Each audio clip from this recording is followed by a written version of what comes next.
Hello, everyone. Thank you so much for joining us this afternoon. My name is Madison Mills. I'm a journalist at Bloomberg QuickTake. We're heading into July 4th weekend, and some people will be celebrating America's 244th birthday amid a global pandemic, protests over institutional racism, and extreme unemployment rates in this country. I'm joined by opinion columnist Leonard Pitts Jr. and Noah Smith this afternoon to talk about what the future of America could look like given the events I just described. Thank you both so much for making time this afternoon. And for everyone watching, please comment with any questions you have for our guests, and I'll be looking at your comments during the stream and can ask as many as I can. Leonard, I'd love to start with you. I'm wondering if you can talk our audience a little bit through your thesis in your most recent opinion piece for the Herald.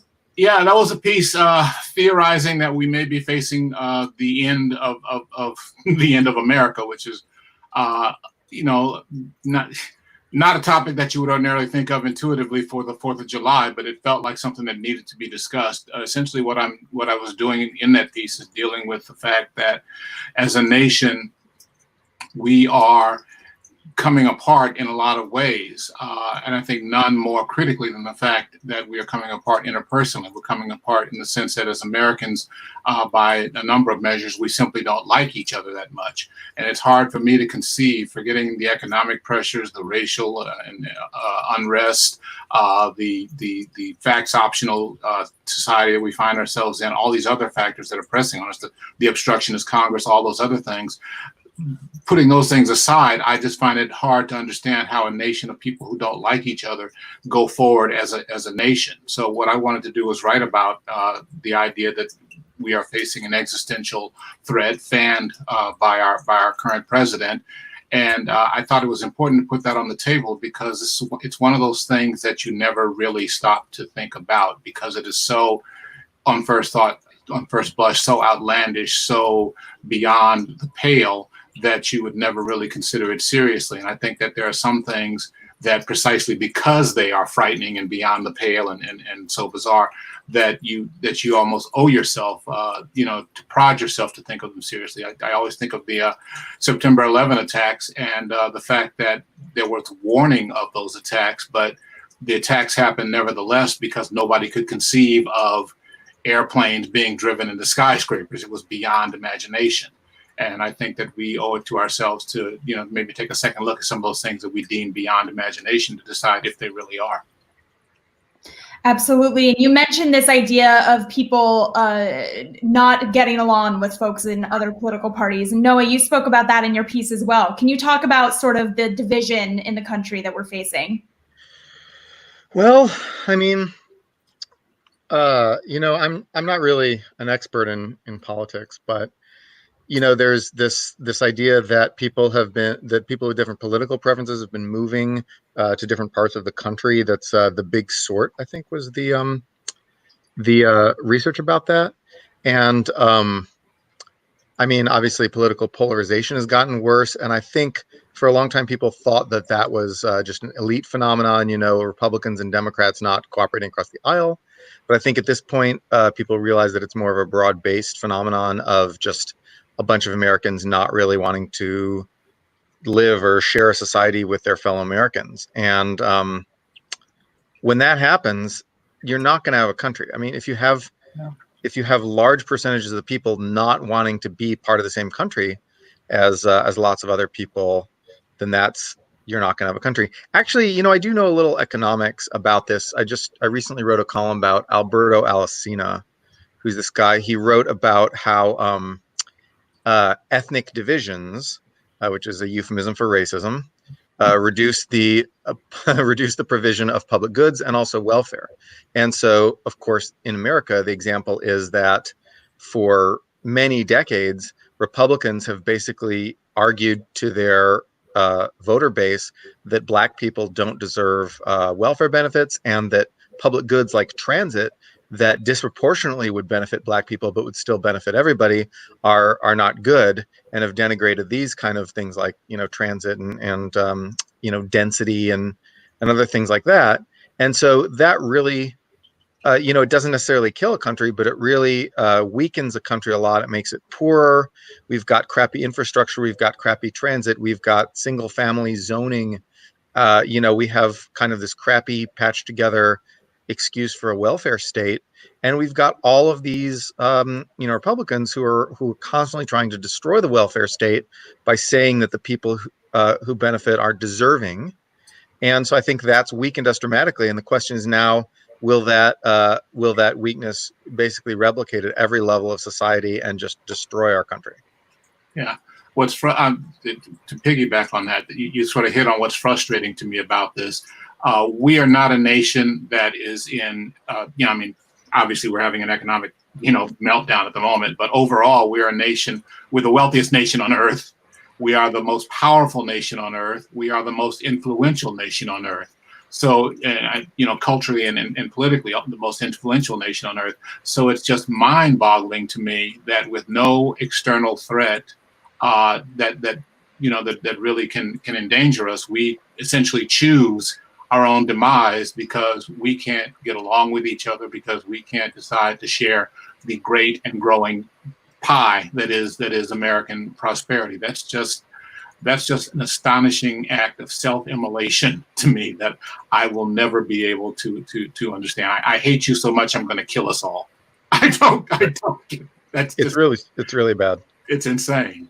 Yeah. And given that, do you, either of you, believe that we are potentially heading to another civil war? Well, it's funny you should mention that, because in writing the piece that I wrote, speculating on the end of the country, I came to the passage where I was speculating on what shape that would take. And I was actually going to tiptoe around civil war because I couldn't actually conceive of that happening. I couldn't conceive of Oregon raising troops against Arkansas. That just didn't make sense to me. And then just as I was beginning to write, I came across this prediction by Andrew, I believe his name is Turchin, he's included in the piece, who's a Yale University professor, who says that we could be headed toward a civil war. And what made his prediction so astonishing to me, and I hope I got his name right, Andrew Turchin, but what made his prediction so astonishing to me was that this guy 10 years ago predicted that we could see a period of great social unrest, quote unquote, around 2020. And who in 2010 would have said that. So the fact that he said that really kind of caught my eye, so I don't know. I don't know. I still have trouble conceiving of one state going to war against the other. But on the other hand, I've seen numerous, even before we just began today, I've seen numerous indications of law enforcement defying governors with regard to masks, which is an incredibly stupid hill to die on. We've seen these people showing up with long guns at the Michigan State House, again, because of masks. So it just, we're seeing a lot of actual and implied political violence these last few years, which makes me say, well, maybe. Right. Noah, did you have anything to add to that? Yeah, I think recently we've seen two major things, one of which is encouraging and one of which is discouraging. The discouraging thing is what I call the Great Police Riot of 2020. We saw massive protests. There were violent protests, but most of the protests were peaceful, and police really attacked protesters a lot, and mostly the ones they attacked were the peaceful ones. And so that police riot, some people I know gathered a web page, policeabuses.info, that just shows hundreds and hundreds and hundreds of these extremely brutal videos of police. It was nationwide. It was just absolutely nuts. That's really discouraging, because it means that the police, it confirms that the police in America, not everywhere, but in many or most places, have become a lawless force. And that's a really dangerous harbinger of violence. But the good thing that happened, the encouraging thing, was that the military refused to stand in and take over for the police. Trump really tried to get the military to, attack protesters or, repress the protests, or at least, stand in for the police. And they basically said no. Trump's chairman of the Joint Chiefs of Staff reportedly shouted him down in the White House, and then a number of major active duty leaders and and former military leaders from all branches of the service basically wrote statements and issued statements in support of the protests. And so that shows that our military, unlike, say, Spain before the Spanish Civil War, our military is not, about to sort of enforce Trumpism or stomp across the country, smashing everything like it did under, Franco in Spain.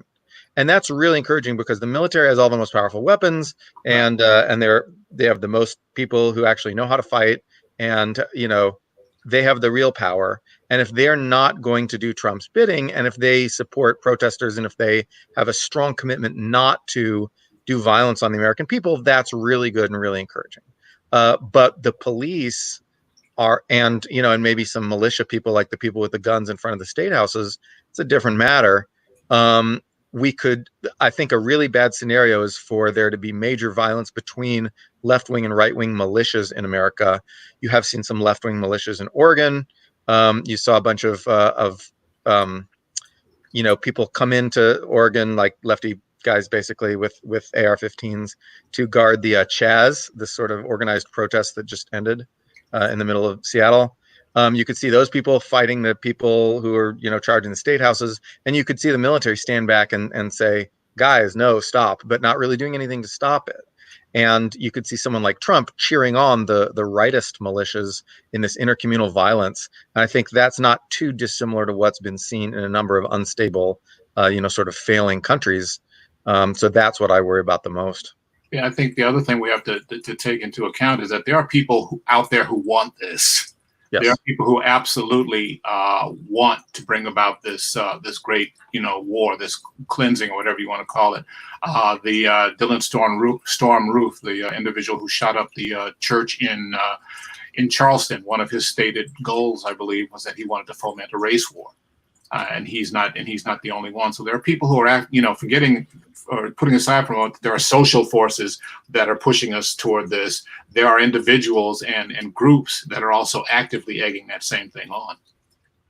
Right. You've seen the so-called Boogaloo terrorists. Yeah. They've been killing a bunch of cops in an attempt to start a war. It's not clear whether the cops are going after them, but they've killed a number of cops and then just a couple random people since the start of the protests. And that's pretty scary stuff. Yeah. And can this be reversed moving forward from these traumatic events that we're talking about? And on top of that, should it be? I think there are some people, particularly as we're heading into the 4th, there are Black, Indigenous, people of color who would argue that this is something that should happen, that the country is broken and needs to cease. Well, should it be? I would say yes, if at all possible. I keep envisioning this epitaph: America was a great idea while it lasted. The problem is not, and I make this distinction sometimes in my speaking engagements, the problem is not America, the idea. America, we hold these truths to be self-evident, all people created equal, life, liberty, the pursuit of happiness. You're not going to get better. Those are great ideals. They've lasted for a long time. The problem is that Americans are nowhere near as good as America. And I think that what we need to figure out, and what we need to do, is to figure out some way to influence and to push Americans to be as good as America.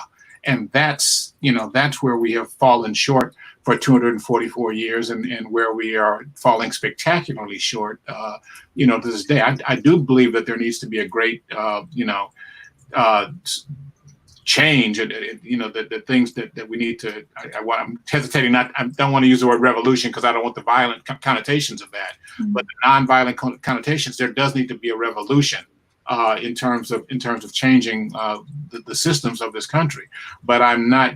I would hope and pray that doesn't have to happen at the barrel of a gun, because the thing is that anything that you are forced to do at the barrel of a gun, you will ultimately resent. And then whatever change comes, I mean, that's the whole lesson of the Civil War, the side effect of the Civil War. Whatever change comes will always be tainted by the fact that it was forced on you. I would like to think, and I would hope, that we can get our people to do the right thing because it's the right thing. Right. Noah, what are your thoughts on that? I mean, we've had episodes in America where we we had some violence, but ultimately we reformed our system and improved it in major ways without the need for, mass violence. Well, I don't know, without the need, but without degenerating, into just complete chaos in our country.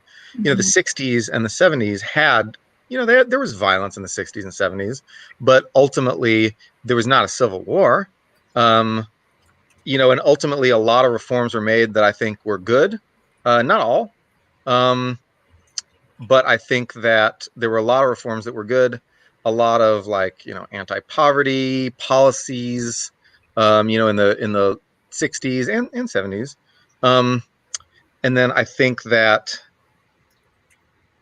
we've made major reforms before, but not always. We did have one civil war, and we could have one again. And so I think we have the capacity to reform our system into something that very few people are gonna love, but I think most people can live with, and that's a little closer to those ideals that we'd like to represent. Or we can say, screw it, we're gonna try starting with something else. We're gonna either break up the country or try to, start a, I don't know, new constitution or something. And then I think you're gonna, that's a big roll of the dice, and not a lot of countries have succeeded with that sort of roll of the dice. Occasionally they do, and a lot of times they really don't. I don't want to become, USSR 2, and I don't want to become like Pinochet Volume 2. I don't want to become any of these sort of failures. I'm naturally cautious in terms of the political system, because America there's a lot of people who have a hard time in America, but ultimately it is a richer, more stable country than a lot of countries out there. There's countries better than us, but there's a lot of countries worse than us too. So my natural instinct is to just try to improve things instead of scrapping it and starting it anew. But then again, I don't get to decide. Yeah. And in both of your pieces, you warn of the overall decline of American exceptionalism, and we are heading to the end of Trump's first term. I'm wondering if we can look back and starting with you, Leonard, can you describe, did these issues start with Trump? And if not, when and how did they begin? They didn't start with Trump, but Trump has definitely been the accelerant. Trump was definitely the fuel on the burning fire. I trace this back to about 30 years when, again, the political right began to decide that winning and that holding power was far more important than doing anything, in any kind of bipartisan way. And also when they began to secede via Fox News, most infamously, but other organs as well, when they began to secede from the idea that we all share an objective reality. I think those two things, that change in Republican point of view and the secession from objective reality, really were the soil from which all the rest of this has grown. I think news media have largely failed in their duty to be a watchdog on this, because we have been so concerned, so obsessed with the idea of not questioning even that which cries out to be questioned, that stuff has been allowed to just sort of fester and grow. One example of that I'll give you is the 2016 election, where you heard it often said that both Hillary Clinton and Donald Trump had baggage. And I've been telling people for a long time, yeah, Hillary Clinton had baggage, and comparatively hers was carry-on. Trump was steamer trunks full of baggage, and yet in news media you constantly would see these efforts to portray them as two roughly equal in their flaws and roughly equal in their baggage, which was so intellectually dishonest. It was insane.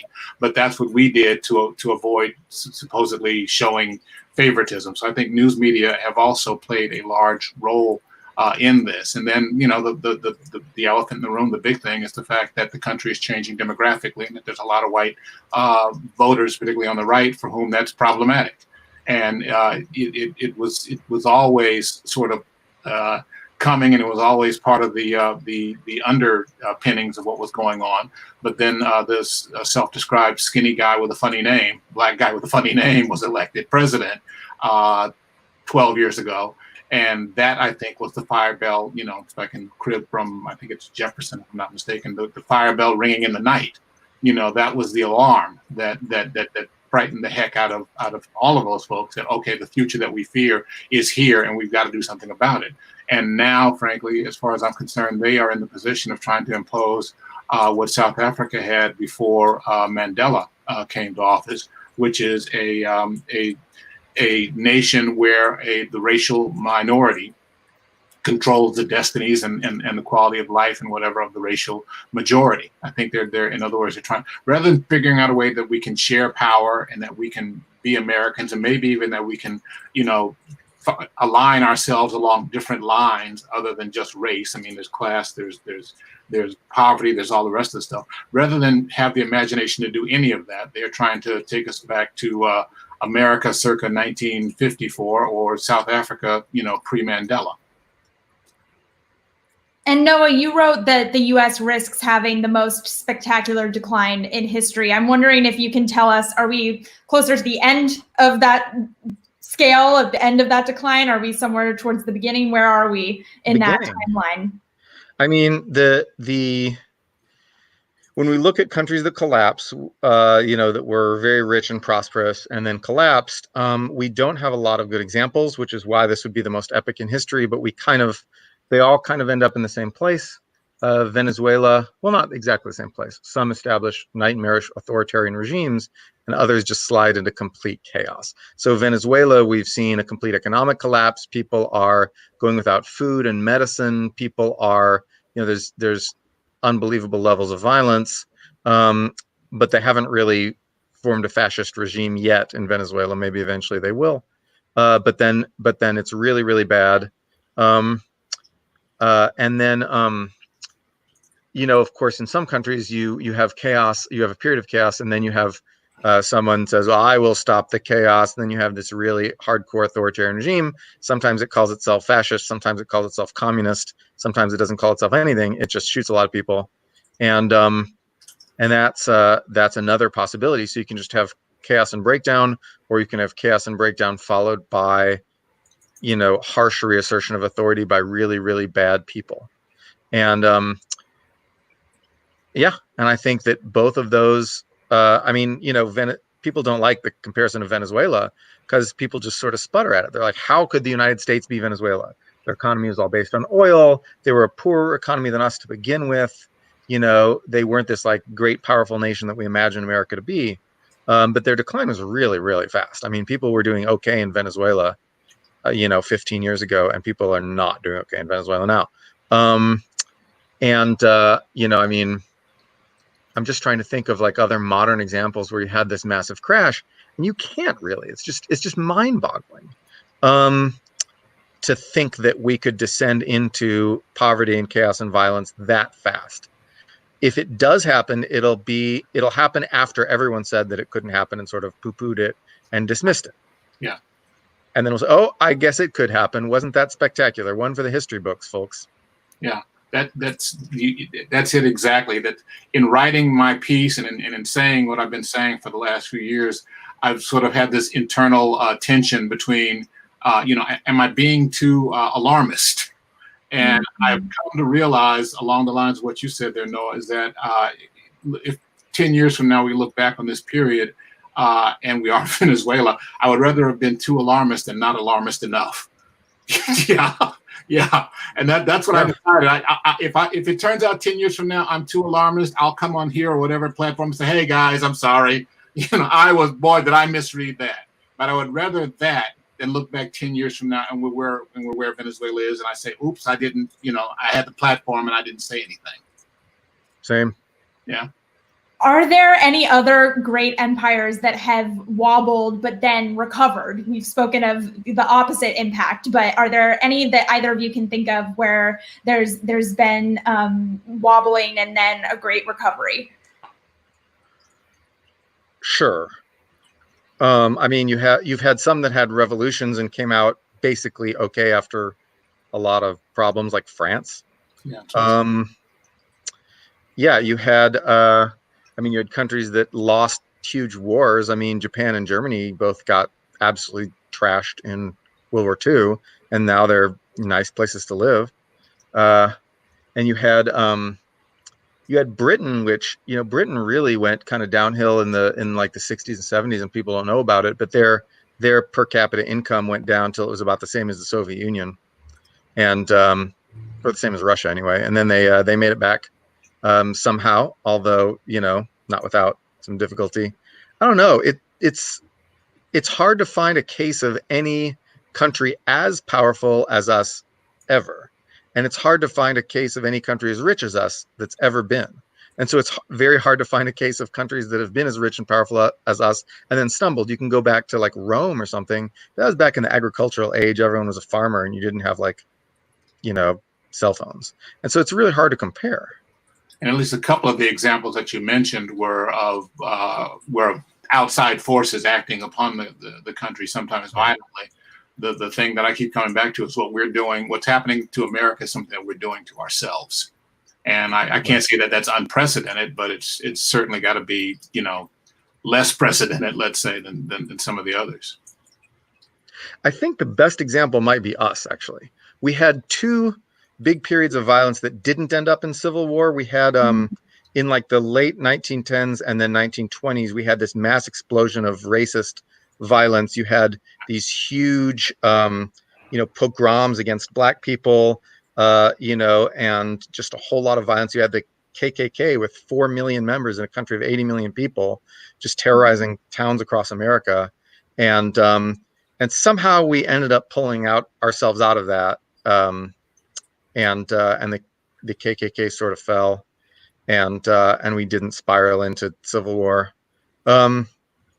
I'm impressed that we didn't. Then we had the 60s and 70s, and that also did not end up. A lot of people were scared that was going to turn into like some sort of civil war. It didn't, and we ended up being okay. So I think we should look to, you know, what we did to sort of to suppress sort of the outpouring of racism in the 20s. I mean, obviously we didn't get rid of it, but we sort of tamped down the biggest assholes. Excuse me. And then in the 60s and 70s, we made reforms to, you know, to improve the sort of situation that we were in. And so I think we should look to both of those as maybe the possible examples of how we could pull out of this. And we don't have a ton of time left, so I want to leave with two questions for you. One from our audience. An audience member asks, how has the U.S. quality of life gone down? Can each of you quickly summarize that? I don't know that quality of life has gone down if we're talking about, you know, two iPads in every home and and a car in every driveway. I don't think that, you know, and maybe no one knows better than I do about this, but I haven't seen any particular precipitated decline in quality of life as measured by consumer goods. Not that I know of. Has that thought changed for you at all, given the moment we're in of unprecedented unemployment and protests and all of these things? Well, I mean, the unemployment numbers have been so up and down that it's really hard to get a read on what the long-term impact is going to be. I just read this morning, I guess we've had a huge, I think the unemployment rate is down, which is weird to say, down to 11.5, I think it is, from where it's been. So it's starting to come back, although it may see yet another decline as this latest coronavirus spike takes hold. So it's hard for me to, plus I'm not an economist, so it's hard for me to predict what, this latest thing, this latest situation that we're in is going to do to the quality of life in this country. Noah, what are your thoughts? Well, I agree with that. I think that if you look at what people say, they're not really happy. Americans are not very happy in the last 10 years or something. Just knowing that there is unrest and knowing that a substantial portion of the country out there hates you is bad. In terms of quality of life, we've seen police killings really skyrocket especially since the year 2000. They were going down for a long time before that, and then they went way up. And so all the people who are not just victims of that, but living in fear of that, obviously their quality of life has gone down in one big measurable way, which contributed to the protests. We see suburban isolation. Our refusal to build housing means that either you pay a bazillion in rent or you live out in the suburbs where you basically can't interact with people very easily, and are lonely and isolated, and or both. I mean, you can do both.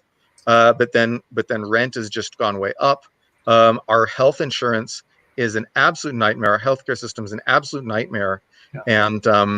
And when, Obama tried to reform it, Rush Limbaugh got on the radio and said that Obamacare is racial reparations, and the Republican Party hasn't stopped fighting against that since. Not to mention, to say nothing of much better healthcare systems like what they have in Europe. And so people just deal with that, the horror and the expense and the risk of that crazy health insurance system all the time. So those are some ways that our quality of life really has gone down, even if we do have iPads in every home. Yeah. And 1 minute quickly from each of you. I feel like we need to end on a positive note. Do either of you have hope for the future of the country? And what do you envision the path to that looking like? No, I'm going to leave that one to you. Oh, no. Okay. Just super quick, 1 minute, 60 seconds. Yeah, sure. A whole bunch of cities are doing police reforms, and not just little cosmetic stuff, but they're, doing big, deep stuff right now in response to the protests. The military told Trump to stop it. We get rid of Trump, get Biden in there, continue reforms, get a rational healthcare system, start building some more housing, and basically the Republicans realized that their electoral strategy of making a shrinking base of angry old right-wing white people matter about the world is just a dead end. They shift. Republicans start trying to appeal to broader cross-section of Americans, and then COVID goes away. Tensions decrease over the next 10 years. Maybe it could happen. Maybe. I always struggle with the hope question. I struggle with it, especially now, because you want to balance giving people something optimistic with giving people something honest. But I will say I agree with pretty much everything Noah said. And the one thing that I will add is that what's given me hope the last few days is all these white people, sometimes in places where there are no black people, walking around chanting Black Lives Matter. This feels like a moment that I frankly never thought I would see. So the idea that perhaps they are starting to get it and starting to be able to see the humanity in people who do not look like them, which has always been the crux of the problem. The idea that maybe that they'll start to do that makes me rather optimistic in what is otherwise not a real optimistic time.